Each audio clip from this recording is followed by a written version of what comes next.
This is your full show Raw review here on Sean's View Entertainment on YouTube.com, where it is always, quite frankly, prolific, consistent, and dedicated. Kicks off with Triple H's groundbreaking announcement, and he announces, and this took 20 minutes to get to, by the way, because Daniel Bryan, Seth Rollins, and Roman Reigns would interrupt, that at tonight's Raw, this would be the beginnings of the announcement. Seth Rollins would take on Daniel Bryan. The winner of that match on tonight's Raw would face Roman Reigns at Fastlane. And from there, the winner of that will go on to WrestleMania to face the WWE World Heavyweight Champion Brock Lesnar. I felt this was an effective segment, although when it went a little too long, Daniel Bryan gets his wish, Seth Rollins gets a rematch, and Roman Reigns, well, he's putting it all on the line. Roman Reigns showing exactly what he's all about, showing that he is true to his man.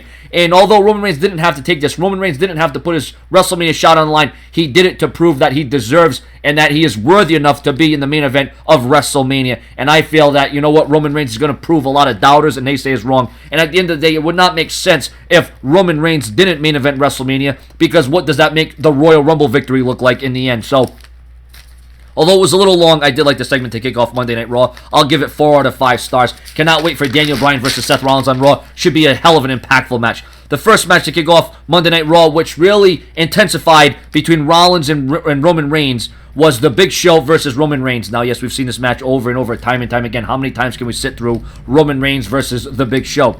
This match wasn't that bad because it wasn't that long, because Seth Rollins would smash Roman Reigns with the briefcase, and from there, The Big Show would pick up the pieces with the showstopper, the chokeslam, and defeat Roman Reigns. Now, once again, this adds fuel to the fire between Rollins and Reigns, and I am all in favor of these two going at it. You know, who knows? Maybe this could all lead to Roman Reigns versus Seth Rollins at WrestleMania versus Brock Lesnar. I don't know. I mean, there could be a variety of different ways this could go about, but Triple H has definitely changed everyone's feelings and atmosphere about WrestleMania tonight on Monday Night Raw. So I didn't mind the whole Big Show Roman Reigns match because of what Seth Rollins did to get involved. And from there, Curtis Axel wanted his match at WrestleMania. Curtis Axel felt that he had his right to main event since he got knocked out of the Royal Rumble. He never made it in the Royal Rumble match officially, and you know what? His claim was right. There was something behind it, but Dean Ambrose would come out and shut out Curtis Axel. Dean Ambrose would eliminate Curtis Axel out of the ring, making him look like yesterday's garbage. Throw him around like he was nobody.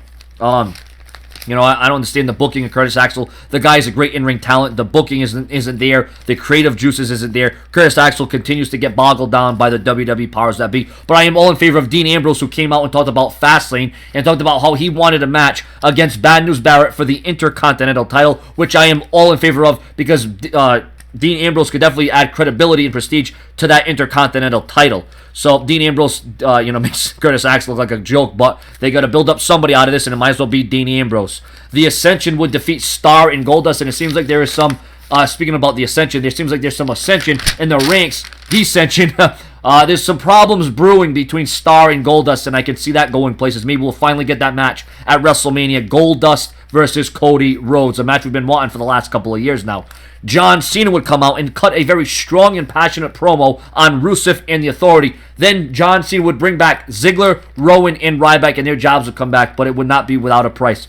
Rowan, Ryback, and Ziggler would pay the price on their first night back on Monday Night Raw, as they would all three be put in individual matches. Now, Ryback went against Luke Harper, and I'll tell you what right now, we all know that Ryback may not be the best in-ring worker, but we all know how talented Luke Harper is in that ring for a big guy, but I gotta tell you, these two guys gave it everything they had. These two guys was physical, it was smash mouth, it was in your face. I mean, I was glued, my eyes were glued to the TV the entire match. Ryback and Luke Harper put on a match that I would say is at least 4 out of 5 stars. I know you may say, oh, I'm overrating it, but that's what I felt. That's my opinions. That's how I see things here on Sean View Entertainment. Whether you agree or not, whether I show up with a contract or not, I'm always going to come walking the line and tell you exactly what I think, whether or not you're on the fence about it. But Sean View Entertainment's here to say, Luke Harper, excuse me for that, I just threw up in my mouth a little bit, but that's okay. We continue on. We ain't stopping. We ain't re-recording. We ain't going fast forward. We ain't going rewind. We ain't going GoFundMe. No. We're going all the way. So I felt that it was a good match between Ryback and Luke Harper.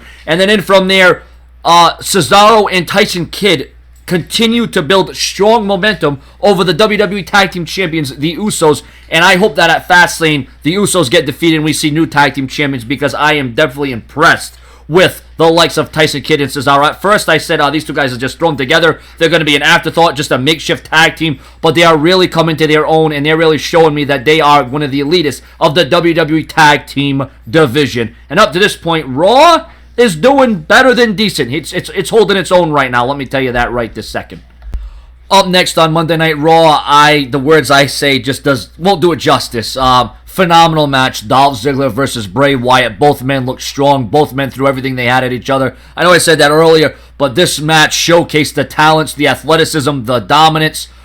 This match told a great story. It was intriguing, it was compelling, and it was, for my money, one of the matches of the night. And, I don't say this a lot, but 5 out of 5 stars. I don't rate matches 5 out of 5. And when I give it 5 out of 5, it's must-see and it's worthy. And once again, Bray Wyatt comes up with the victory, but Dolph Ziggler was game tonight on Raw. Great match, great outing, and great effort by both superstars involved. Up next was Paige versus Alicia Fox. We've seen this match to nauseam. I mean, these two divas can go. They have what it takes. They have the skills. They have the abilities, but just wasn't doing it for me. But I understand they're trying to build the Fastlane match for the Divas title with Paige. But it is what it is, right? Paige gets the victory. Then we've seen Sin Cara versus The Miz. We are starting to see the stages. We're starting to see the build manifest between The Miz and Damien Mizdow. The friction, the animosity is there. This is, going to be something special where Damien Mizdow is going to become Damien Sandow again. And no longer is he the stunt double. He is now the personal assistant to The Miz. And, Damien Mizdow still wanting to get the cheers, wanting to get the admiration from the fans, but The Miz is not letting him have it. And due to that distraction, The Miz lost the match to Sin Cara, and The Miz was visibly mad at Damien Mizdow, who is now, not the stunt double, remember, he is now the personal assistant. So, 2 matches that, not really effective, but, building towards a story, so it's alright. Pretty decent in my book. Up next on Monday Night Raw, Rusev would completely annihilate, decimate, and destroy Eric Rowan, sending a direct message to John Cena. But did John Cena indirectly send a message to Rusev, as when the flag came down, it didn't come down fully and made Rusev look like a complete laughingstock. That was pretty funny, but Rusev kind of made it still look alright. But up next, the main event, the main attraction. Huge implications on Fastlane in the main event of WrestleMania. It's Seth Rollins. It's Daniel Bryan one-on-one, who meets Roman Reigns at the Fastlane pay-per-view on the WWE Network. And in another match of the night, Daniel Bryan has defeated Seth Rollins. What an energetic, what an anticlimax, what a match that saw Roman Reigns almost spear the Big Show in half, because it was like a 3-on-1, 4-on-1 attack. Daniel Bryan having the odds, the detour stacked against him all night long. But what a great match, what great moves, what great emphasis was put on this match. A story was told once again. The two superstars were given enough time in that ring to shine, and what a night it was. Oh my God, this Raw was actually pretty damn good. I gotta say right now, this Raw was actually even better than what the Royal Rumble was. Daniel Bryan's gonna face Roman Reigns at Fastlane. The winner will become the #1 contender to Brock Lesnar's WWE World Heavyweight title. I give this Raw a solid 8 out of 10 stars. Solid tonight, solid promos, solid matches, solid storytelling. And the WWE has a place to go. There is a reason behind the madness, and Triple H doesn't look none too pleased about what's going on. Triple H is going to be in the Stone Cold podcast, and no, let's listen to what he's going to say here. Brian, let's listen. From the WWE universe. One thing I got to say about this. Daniel Bryan does it again. I'll say to Austin on the podcast right now. Oh, I was going to say it right now. All right, Raw Review, ladies and gentlemen. Stone Cold podcast coming up right now. Let's get ready. WWE Network, here we go. Subscribe to it right now. Later. Subscribe.